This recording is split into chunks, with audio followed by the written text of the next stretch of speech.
പപ്പായേട്ടാ, ഒടുക്കത്തെ ചൂടാണ്. കുടിക്കാൻ ഒരിടത്തും വെള്ളമില്ല. എൻ്റെ കുട്ടികൾ വിശന്നും ദാഹിച്ചും കരയുകയാണ്. ദയവായി അവർക്കായി ഒരു കുഞ്ഞു പഴം നൽകുമോ?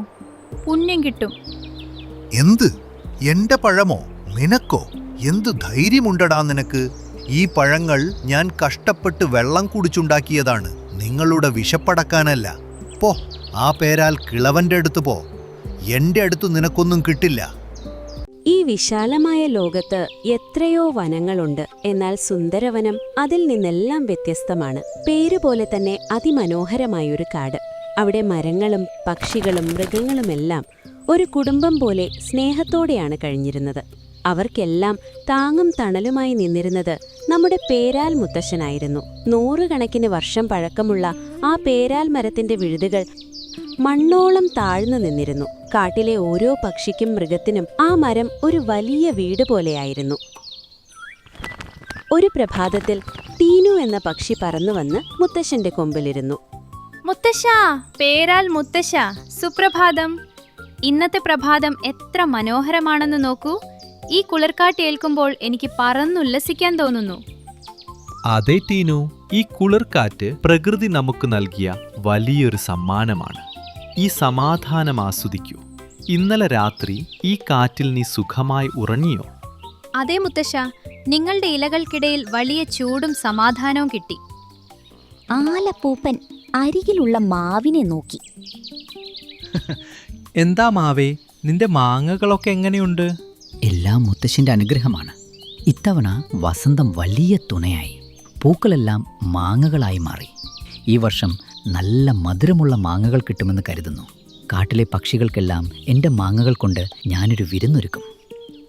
അതെ മാവേട്ടാ, എന്റെ കുഞ്ഞു ഞാവൽപ്പഴങ്ങളും ഇത്തവണ നല്ല നിറത്തിലാണ് വരുന്നത്. പക്ഷികൾ ഈ പഴങ്ങൾ കഴിച്ച് ചുണ്ടുകൾ കറുപ്പിച്ച് നടക്കുന്നത് കാണാൻ നല്ല ഭംഗിയാണ്. ഭേഷ്, മറ്റുള്ളവരുടെ വിശപ്പടക്കുന്നതിലൂടെ കിട്ടുന്ന സന്തോഷം മറ്റൊന്നിലുമില്ല. അതേ വനത്തിൽ മറ്റുള്ള മരങ്ങളിൽ നിന്നും കുറച്ചു മാറി ഒരു പപ്പായ മരമുണ്ടായിരുന്നു.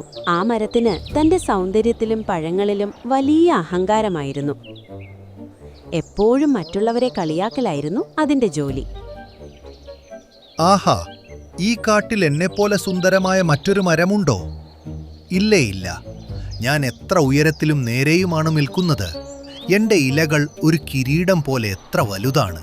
എൻ്റെ പഴങ്ങൾ കണ്ടോ, സ്വർണ്ണ നിറത്തിൽ തിളങ്ങുന്നത്. എന്നെ കണ്ടാൽ ആർക്കും അസൂയ തോന്നും. ഓ പേരാൽ കിളവ, 100 കണക്കിന് വയസ്സായല്ലോ. എപ്പോഴെങ്കിലും കണ്ണാടിയിൽ നോക്കിയിട്ടുണ്ടോ? ചുളിവുകൾ വീണ തൊലിയും ദിവ്യാത്തിന്റെ മുടി പോലെ തൂമിക്കിടക്കുന്ന ആ വിഴുതുകളും കണ്ടാൽ എന്ത് വിരൂപനാണെന്നറിയാമോ? ഛി ഛി, നിനക്കൊരു പഴഴം പോലുമില്ലല്ലോ. എന്റെ സൗന്ദര്യത്തിന് മുന്നിൽ നീ ഒന്നുമല്ല. പപ്പായേ, സൗന്ദര്യം ഇലകളിലോ പഴങ്ങളുടെ നിറത്തിലോ അല്ല. നമ്മുടെ തണലിൽ വിശ്രമിക്കുന്ന ജീവികൾക്ക് നമ്മൾ ചെയ്യുന്ന നന്മയിലാണ്. ഞാൻ പഴങ്ങൾ നൽകുന്നില്ലായിരിക്കാം, പക്ഷേ ഒരുപാട് പക്ഷികൾക്കും മൃഗങ്ങൾക്കും ഞാൻ വീട് നൽകിയിട്ടുണ്ട്. നീ നിന്റെ പഴങ്ങളുടെ ഭാരം കണ്ട് അഹങ്കരിക്കുകയാണ്, പക്ഷേ ഒരു ജീവിക്ക് പോലും തണൽ നൽകാൻ നിനക്കാവുന്നില്ല. പക്ഷികൾക്ക് തണൽ നൽകിയതുകൊണ്ട് എനിക്കെന്ത് ലാഭം? എന്റെ പഴങ്ങൾ എന്റേത് മാത്രമാണ്.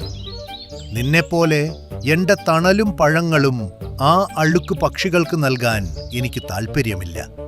എന്റെ പഴങ്ങൾക്ക് മുന്നിൽ ഈ മാങ്ങയും ഞാവൽപ്പഴവുമൊക്കെ വെറും കുഞ്ഞു പക്ഷിക്കണ്ണുകൾ പോലെയാണ്.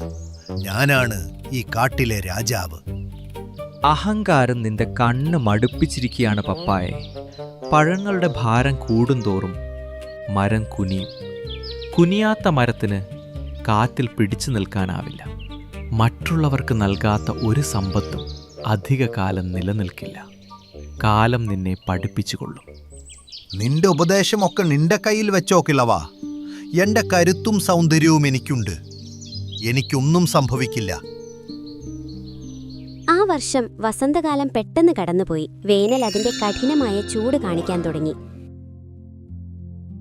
സൂര്യൻ തീ തുപ്പാൻ തുടങ്ങിയതോടെ വെള്ളം വറ്റുകയും മരങ്ങളെല്ലാം തളരുകയും ചെയ്തു. മുത്തശ്ശ, എന്ത് ചൂടാണിത്! എൻ്റെ കൊമ്പുകൾ കരിഞ്ഞു പോകുന്നു. ചൂട് കാരണം മാങ്ങകളും വാടിപ്പോകുന്നു. ഭൂമിയിൽ ഒരു തുള്ളി വെള്ളമില്ല. സഹിക്കണം മാവേ, ഇതൊരു പരീക്ഷണ കാലമാണ്. നിന്റെ തണലിൽ വിശ്രമിക്കുന്ന ആ കുഞ്ഞു പക്ഷികളെ നോക്കൂ.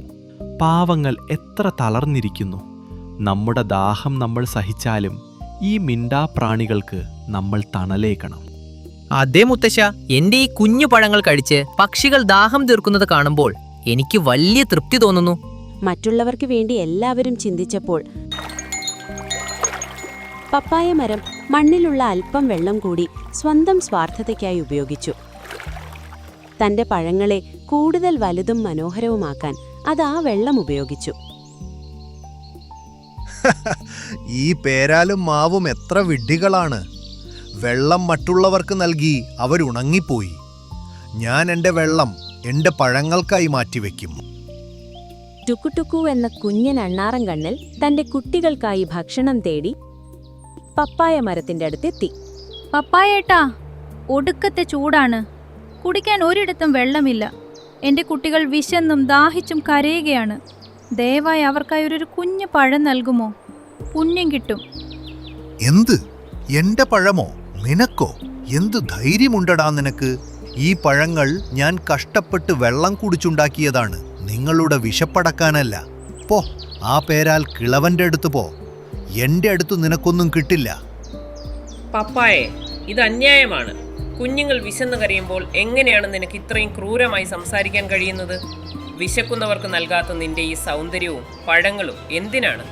വായടക്കി തത്തേ, ഞാനാണ് ഈ കാട്ടിലെ രാജാവ്. നിങ്ങൾക്ക് ഞാൻ പഴം നൽകില്ലെന്ന് മാത്രമല്ല, എൻ്റെ തണലിൽ നിൽക്കാൻ പോലും അനുവദിക്കില്ല. പോയിവിടുന്ന്. ഓർത്തു വെച്ചോ, നാളെ നിനക്കൊരു കഷ്ടം വന്നാൽ ആരും വരില്ല. പക്ഷികളുടെ തീരുമാനം. പപ്പായ മരത്തിന്റെ ക്രൂരമായ പെരുമാറ്റം കണ്ട് അവമാനിതരായ പക്ഷികളെല്ലാം ഇനി പപ്പായ മരത്തിന്റെ വശത്തേക്ക് നോക്കില്ല എന്ന് തീരുമാനിച്ചു. ഒരു ഉച്ച സമയത്ത് ആകാശം പെട്ടെന്ന് ഇരുണ്ടു. വരാനിരിക്കുന്ന അപകടത്തെ മുത്തശ്ശൻ തിരിച്ചറിഞ്ഞു. പക്ഷികളെ, കാലാവസ്ഥ മോശമാണ്. വലിയൊരു കാറ്റ് വരുന്നുണ്ട്. ആരും പുറത്തിറങ്ങരുത്. എല്ലാവരും എൻ്റെ ഇലകൾക്കിടയിൽ വന്ന് നിൽക്കൂ. എൻ്റെ കൊമ്പുകളിൽ മുറുകെ പിടിച്ചോളൂ. ഞാൻ നിങ്ങളെ സംരക്ഷിക്കാം.